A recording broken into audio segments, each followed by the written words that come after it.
ассалому алайкум бинандагони гироми. Нашри навбати барнома иттилоъоти ахборо аз телевизиони Тоҷикистон манзури шумо мегардонем. Дар студия бо шумо Марҷуна Шарипова. 29 апрел дар қасри Миллат президенти ҷумҳурии Тоҷикистон пешвои миллат муҳтарам Эмомалӣ Раҳмон, раиси ассамблеяи парлумонии созмони амният ва ҳамкорӣ дар Аврупо, узви парлумони Финляндия хонум Пия Лииса Каумаро ба ҳузур пазируфтанд.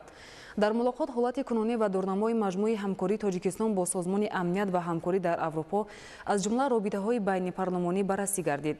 Президенти кишвар таъкид намуданд ки Тоҷикистон созмонро ҳамчун ниҳоди муҳим барои муколамаи созанда дар доираи ҳар се ченак низомиву сиёсӣ, иқтисодиву муҳити зистӣ ва инсонӣ медонад. таъкид гардид ки Тоҷикистон авлавиятҳои риёсати Финляндияро дар самти пешгирӣ аз низоъҳо дар паҳнои созмони амният ва ҳамкорӣ дар Аврупо, эҷоди эътимод, мубориза бо ҷиноятҳои дорои хусусияти фаромилӣ ва дигар мавзӯъҳо дастгирӣ менамояд. зимни баррасии масоили амнияти, таҳкими шарикӣ дар муқовимат ба хавфу таҳдидҳои глобалӣ, аз ҷумла дар доираи раванди душанбе оид ба мубориза бо терроризм ва маблағгузории он муҳим дониста шуд. ҳамзамон таъкид гардид ки ҳалли мушкилоти амнияти ҳамоно андешидани тадбирҳои минбаъдаи ҳамоҳангро тақозо менамояд. вобаста ба ченаки иқтисодӣ, муҳити зистӣ, таҳкими ҳамкорӣ барои роҳандозии лоиҳаҳои муассир мутобиқ ба ҳадафҳои рушди устувор, ба хусус ҷиҳати тақвияти бахшҳои воқеии иқтисод, беҳбуди зерсохтору ва рушди минтақаҳо мувофиқи мақсад дониста шуд. масъалаҳои вобаста ба мудирияти захираҳои обиву энергетикӣ, тағйирёбии иқлим ва пешгирии офатҳои табиӣ низ аз ҷумлаи авлавиятҳои ҳамкорӣ номида шуд. таъмини баробарии гендерӣ, тавсеяи ширкати занон дар ҳаёти иҷтимоиву иқтисодӣ ва ҳифзи ҳуқуқу озодиҳои инсон аз мавзӯъҳои мубрами мулоқот буд. таъкид гардид ки дар чинаки инсонӣ ҷониби Тоҷикистон омода аст ҳамкориро бо созмон дар доираи стратегияи миллии ҷумҳурии Тоҷикистон дар соҳаи ҳифзи ҳуқуқи инсон барои давраи то соли 2038 идома диҳад. гуфтугӯи судманд ҳамчунин доир ба мавзӯъҳои алоҳидаи байналмилалию минтақавӣ, аз ҷумла бартараф намудани буҳронҳои мавҷуда ва эҷоди фазои боварию эътимод дар паҳнои масъулияти созмони амният ва ҳамкорӣ дар Аврупо сурат гирифт. 29 апрел дар қасри Миллат президенти ҷумҳурии Тоҷикистон пешвои миллат муҳтарам Эмомалӣ Раҳмон, мудири кулли созмони озуқаворӣ ва кишоварзии созмони милали муттаҳид Цю Донгюро ба ҳузур пазируфтанд. дар мулоқот масоили ҳамкории Тоҷикистон бо созмони милали муттаҳид ва ниҳодҳои он, аз ҷумла бо созмони озуқаворӣ ва кишоварзӣ баррасӣ гардид. президенти кишвар муҳтарам Эмомалӣ Раҳмон аз дастгирии доимии созмон аз талошҳои ҳукумати Тоҷикистон дар роҳи татбиқи афзалиятҳои миллии рушди устувор изҳори қаноатмандӣ намуданд. таваҷҷӯҳи зиёд ба тақвияти иқтидори комплекси агросаноатӣ, таъмини низоми босуботи озуқаворӣ, мутобиқшавӣ ба оқибатҳои тағйирёбии иқлим ва ҳифзи муҳити зист зоҳир гардид. татбиқи лоиҳаҳо дар соҳаҳои идораи самараноки замину захираҳои об, беҳбуди бахши чорводорӣ, хоҷагиҳои моҳипарварӣ, ҷангал, ҳифзи растаниҳо, дастрасӣ ба тухмиҳои хушсифат, идораи мубориза бо ҳашароти зараррасон, ҷорӣ намудани навовариҳо ва технологияҳои муосири кишоварзӣ зарур шуморда шуд. доир ба амалисозии барномаҳои муносиб дар самтҳои рақамикунонӣ, роҳандозии тадқиқоти бунёдии илмӣ, рушди соҳаи тухмипарварӣ, ҳалли масъалаҳои экологӣ, аз ҷумла барномаи рушди низоми агроозуқаворӣ ва кишоварзии устувор барои давраи то соли 2030 ва 10-солаи хоҷагидории оилавии созмони милал то соли 2028 гуфтугӯи судманд ҷараён гирифт. пешвои миллат ҳамзамон ба мудири кулли созмон барои дастгирӣ аз номинатсияҳои Тоҷикистон гӯсфанди зоти ҳисорӣ ва ангури навъи тоифии гулобӣ ва ворид намудани онҳо ба мероси низоми кишоварзӣ дорои аҳамияти ҷаҳонӣ изҳори сипос кардам. ба мавзӯи ташкили гӯшаи Тоҷикистон дар қароргоҳи созмон низ таваҷҷӯҳи зиёд зоҳир гардид. инчунин алоқамандии Тоҷикистон аз идомаи ҳамкории стратегӣ бо созмон дар ҳама самтҳои мавриди таваҷҷӯҳи муштарак таъкид гардид. пас аз мулоқот бо президенти ҷумҳурии Тоҷикистон пешвои миллат муҳтарам Эмомалӣ Раҳмон, мудири кулли созмони озуқаворӣ ва кишоварзии созмони милали муттаҳид Цю Донгю андешаҳояшро ба васоити ахбори омма чунин баён намуд. дуруди ман ба мардуми Тоҷикистон, ба кишвари зебои Тоҷикистон, хеле мардуми самимӣ, меҳмонпазир, ҳаловат бурда истодам аз ташрифам ва мо айни ҳол хеле музокироти пурсамар доштем бо ҷаноби олӣ президенти ҷумҳурии Тоҷикистон муҳтарам Эмомалӣ Раҳмон. албатта ҷаноби олӣ президенти кишвар на танҳо ҳамчун як роҳбари бузург барои Тоҷикистон мебошанд, инчунин барои ман ҳамчун бародари бузургам, бародари калонӣ мебошанд, чунки мо якчанд бор дар чанд фурсат имконоте доштем ки бо ҳам бохӯрем, ҳам дар ҷумҳурии халқии Хитой ва ҳам дар дигар манотиқ. Ва вақте ки ман дар дафтари кулли мо дар шаҳри Рими, Италия соли гузашта ҷаноби олиро мо пазируфтем, 1 соат имконот доштем ки бо ҳам бошем, дар чорабиниҳои муштарак иштирок кунем. Ва инчунин мехостам қайд кунам ки ман баргаштам ба Тоҷикистон бобати як бори дигар таъкид намудани уҳдадориҳои мо нисбати дастгириҳое ки дар минбаъда мо ба ин кишвар пешкаш менамоем ва ҳамкориро гусурда менамоем.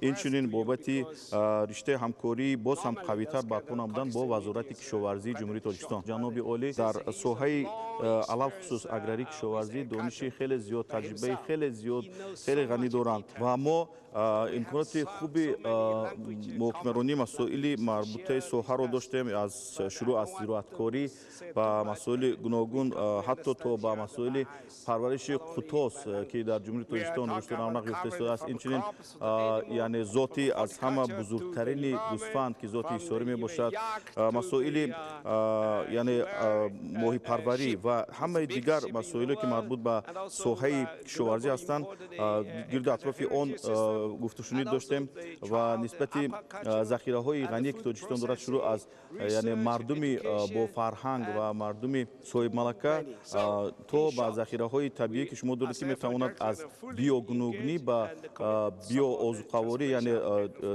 гуногунии озуқаворӣ оварда расонад ба рушди ин самт. Ва ман ки худам аз ҷумҳурии халқии Хитой мебошам, бениҳоят фарҳангу яъне назари мо бо ҳам наздик мебошад ба ин минтақа ва ҳаловат бурда истодаам аз сатҳи меҳмоннавозии ғизоҳои хеле хеле лазизи Тоҷикистон. Ва ФАО ташкилоти шумо боқӣ мемонад ва кӯмаки худро дар ин ҷода дареғ нахоҳад дошт. Рӯзи ниҳоии ман дар Тоҷикистон мебошад. Хеле таъссуроти хуб бардоштам ва бармегардам бо хотираҳои хеле хуб аз ин кишвар ва алхусус шаҳри зебои Душанбе ки барои ман яке аз беҳтарин, зеботарин пойтахтҳо мебошад дар ин минтақа. Ва инчунин дар соҳаи чӣ таре гуфтем, зироаткорӣ, шурӯъ аз моҳипарварӣ, зироаткорӣ ва инчунин чорводорӣ, дигар имконоте ки кишвар дорад, ҳамаи он нишондиҳандаи ояндаи хеле дурахшони Тоҷикистон мебошад. You have a bright future. Thank you.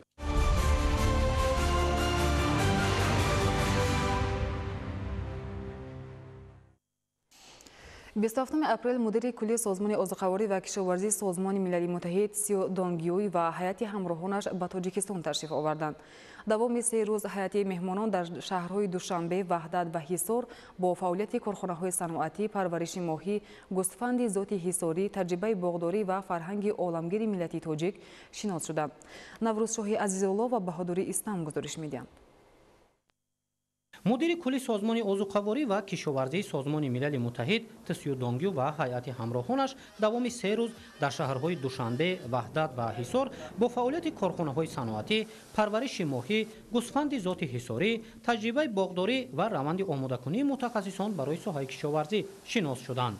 در شهر دوشنبه هیئت بانفوذ سازمان ملل متحد با محصولات استحصال نموده جمعیت دارای مسئولیت محدود مرمری و جمعیت دارای مسئولیت محدود اکوما بهای بلند دادند. تطبیق امتیازها، جلب سرمایه، وارد نمودن تکنولوژی معاصر و تأسیس انشاءات تعییناتش گوناگون استحصال کننده محصولات عوض کننده واردات مساعدت نمود.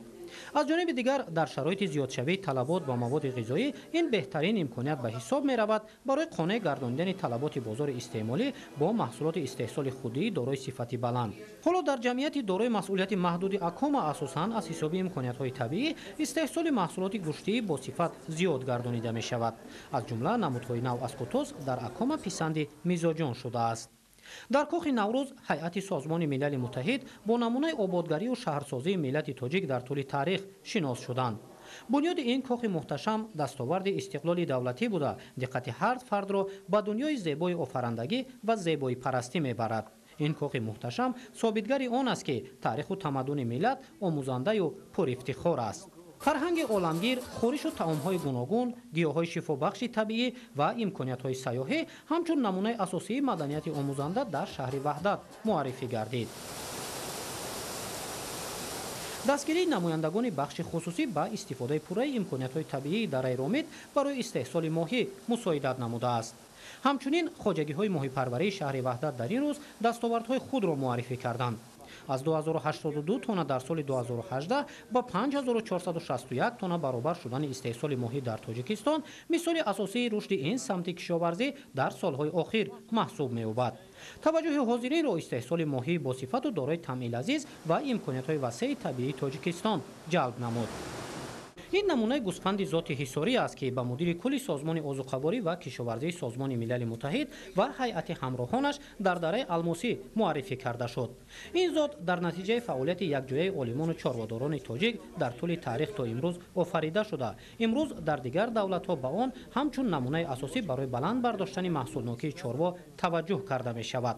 ҳоло дар тоҷикистон тақрибан 3 миллион сар гӯсфанди зоти ҳисорӣ парвариш меёбад ки аз ин 140 000 сараш ба шаҳри ҳисор рост меояд. қушхораи 1.5 сола ва 2 сола дар инҷа мо нишон додем ки мардуми дунё бинанд ки халқи тоҷик ҳамин дастоварди беҳтарини халқи тоҷик мо дар инҷа нишон додем. имрӯз халқи тоҷик, мардуми тоҷик ҳамин гӯсфанди ҳисория ана маъруфӣ кардааст ба ҳамин хотир ки ин вазни зиндаи мутлақ дорад. дар ҷаҳон ин вазн дар ҷаҳон нест. зурдрасӣ барраҳои ҳамисола таваллуд мешудагӣ дар чарогоҳи аз ҳама камтарин 320 грамм, чарогоҳҳои беҳтаринда 470 грамм вазн мегиранд. агар ина дар муддати дар як рӯз дар муддати агар 6 моҳ гирем агар то 65-70 килограмм вазн мегиранд. пош баланд мешавад, гарданаш дароз мешавад, баландиш ҳам баланд мешавад. гӯсфанди зоти ҳисорӣ гӯсфанди зоти ҳисорӣ яке аз беҳтарин гӯсфандҳо дар дунё шуморда мешавад. як сола то 2 солаша то 200-220 кило вазн мегирад. муаррифии имкониятҳои чорводорӣ, боғдорӣ, истеҳсоли маҳсулоти чорво, таому хӯришҳои гуногуни аз гиёҳҳои шифобахши баҳорӣ пешниҳод шуда писанди ҳозирин гардид. намунаи меҳмоннавозии миллати тоҷик аз қадим то имрӯз собитгари миллати кӯҳанбунёду соҳибтамаддун будани тоҷикон аст. I'm so delighted to come to official visit to Tajikistan. тоҷикистон барои мо як шарики дарозмуддат мебошад. мо солиёни зиёд ки ҳамкорӣ пурсамар дорем ва барои ман вақти сафари нахустинам ба тоҷикистон омадан ин сафари ман хеле барои ман хотирмон хоҳад буд. сафари мо ки доштем вохӯриё ки барпо намудем маълум мегардад ки аз нуқтаи назари рушди кишоварзӣ хеле ба таври ҳозиразамон рушд карда истодааст. имконоти хеле бузурге мавҷуд аст ва дар ҳамин мавзеъ вақте мо омадем аз ҳамон навъи зоти ҳисорӣ ба мо яъне шиносоӣ пайдо кардем. ман ҳамчун олими ин соҳа фикр мекардам ки бисёр маълумот дорам, лекин дар бобати ана ҳамин зот ман бори нахуст аст ки ин қадар зоти калони чорворо, гӯсфанди калонро бузургро мебинам. дар бобати зоти навъи ҳисорӣ гӯсфанд гуфтанӣ ҳастам ки он ҳаҷми гӯсфанд ман бори нахуст аст ки ин қадар гӯсфанди муҳташам, гӯсфанди бузургро мебинам ва инчунин дар бобати сифату ширинӣ ва таъми худи анамин ангури тоифӣ ки ба ман муаррифӣ намуданд ки таърихи чанд ҳазор сола дорад, хеле ва хеле барои ман як чизи нав буд ва хеле аз он таассуроти зиёд бардоштам. боғдорӣ аз дигар самтҳои асосию афзалиятнок дар шаҳри ҳисор маҳсуб ёфта. дараи алмосӣ яке аз таъминкунандагони асосии бозори истеъмолӣ бо ангури тоифӣ дорои таъмили азиз маҳсуб меёбад. бо ранги хос ва таъм ангури ин мавзеъ бартарӣ дорад. мувофиқ ба шароити иқлим ба роҳ мондани раванди парвариш, имрӯз ангурпарвариро ба яке аз самтҳои сердаромад табдил додааст. аз 6 содиқ то 15 тонн ангура гирифтан мумкин аст. ангури ба сифати хуб мебошад. ангури зимистона аст. ангури тоифӣ зимистон то баҳора нигоҳ медорем. ангури хоҷагӣ мо 50 содиқ боғи ангур дорем. ангури тоифӣ ки меҳнат кардан дар кор, бемеҳнат ангур намешавад. ҳайати созмони милали муттаҳид бо фаъолияти корхонаи истеҳсоли техникаҳои кишоварзӣ ва таҷрибаи парвариши сабзавот дар шароити гармхона шинос шуданд. дар давраи дигаргуншавии иқлим ва ба миён омадани талабот барои мутобиқгардонии раванди парвариш ба ҳолати имрӯзаи иқлим чунин таҷриба дар тоҷикистон намуна баҳогузорӣ шуд. ҳайати созмони милали муттаҳид дар донишгоҳи аграрии тоҷикистон бо намунаи таҷрибаи амалии парвариши сабзавот дар шароити гармхона, дастовардҳои илм дар солҳои истиқлоли давлатӣ ва таърихи муассиса дар осорхона шинос шуданд. дар ҳамин рӯз иқдоми ҳукумати ҷумҳурии тоҷикистон дар самти қабул ва татбиқи барномаи давлатии кабудизоркунии ҷумҳурии тоҷикистон то соли 2040 намунаю шоиста баҳо гузорӣ шуд. зимни мулоқот бо олимону донишҷӯёни донишгоҳи аграрӣ таҷрибаи тоҷикистон дар самти истеҳсоли маҳсулоти кишоварзӣ бо назардошти шароити дигаргуншавии иқлим, парвариши чорво, фароҳам будани шароит барои таълиму тарбияи мутахассисони ҷавон ва таҳкими фаъолияти намояндагони илму истеҳсолот муфид арзёбӣ шуд. дар шароити имрӯзаи иқлим таҳкими робита байни илму истеҳсолот беҳтарин имконият ба ҳисоб меравад барои афзун гардонидани дастовардҳои кишоварзӣ ва расидан ба таъмини амнияти озуқаворӣ.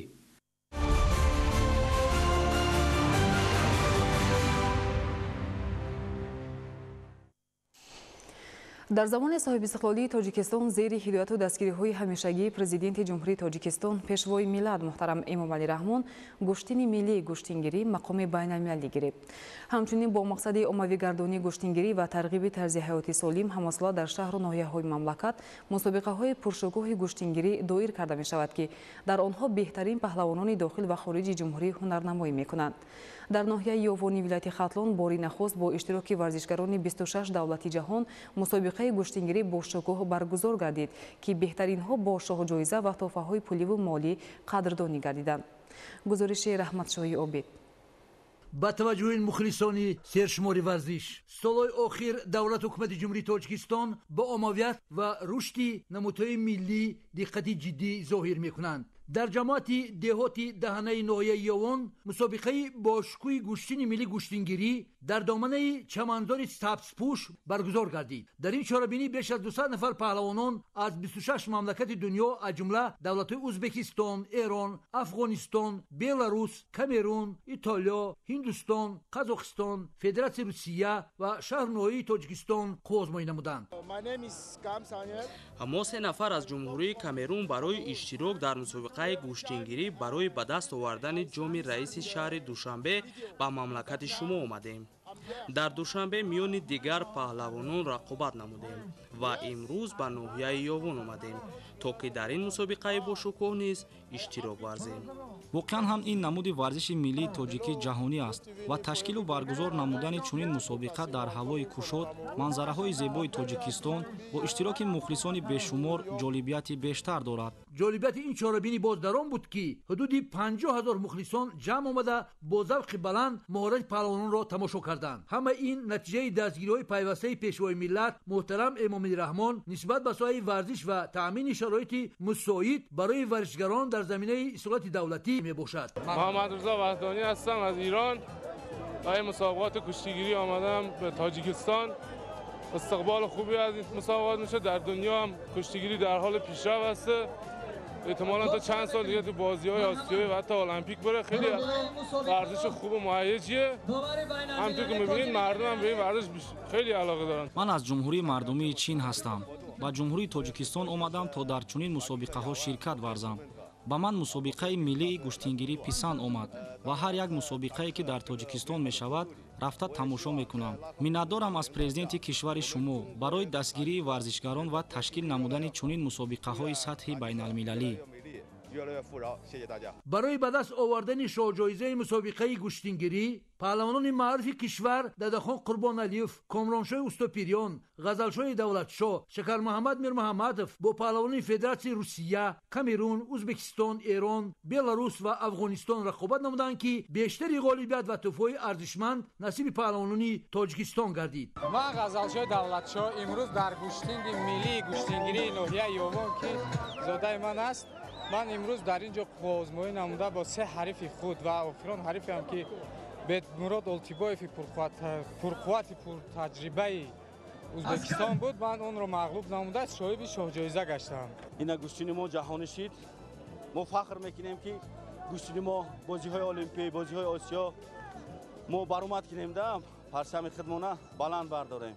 گوشتین ملی تاجیک ما گوشتین جهانی گشت و امروز در این میدان یابان تمام پهلوانان جهان در اینجا قرار دارند. واقعا هم گوشتین ملی گوشتینگیری در سطح جهانی معرفتی زیاد پیدا نموده است و سبقت امروزه میان پهلوانان دلیل روشن این گفته هاست. رحمتشاه عابدов مخصوص برای برنامه اخبار از ناحیه یوان.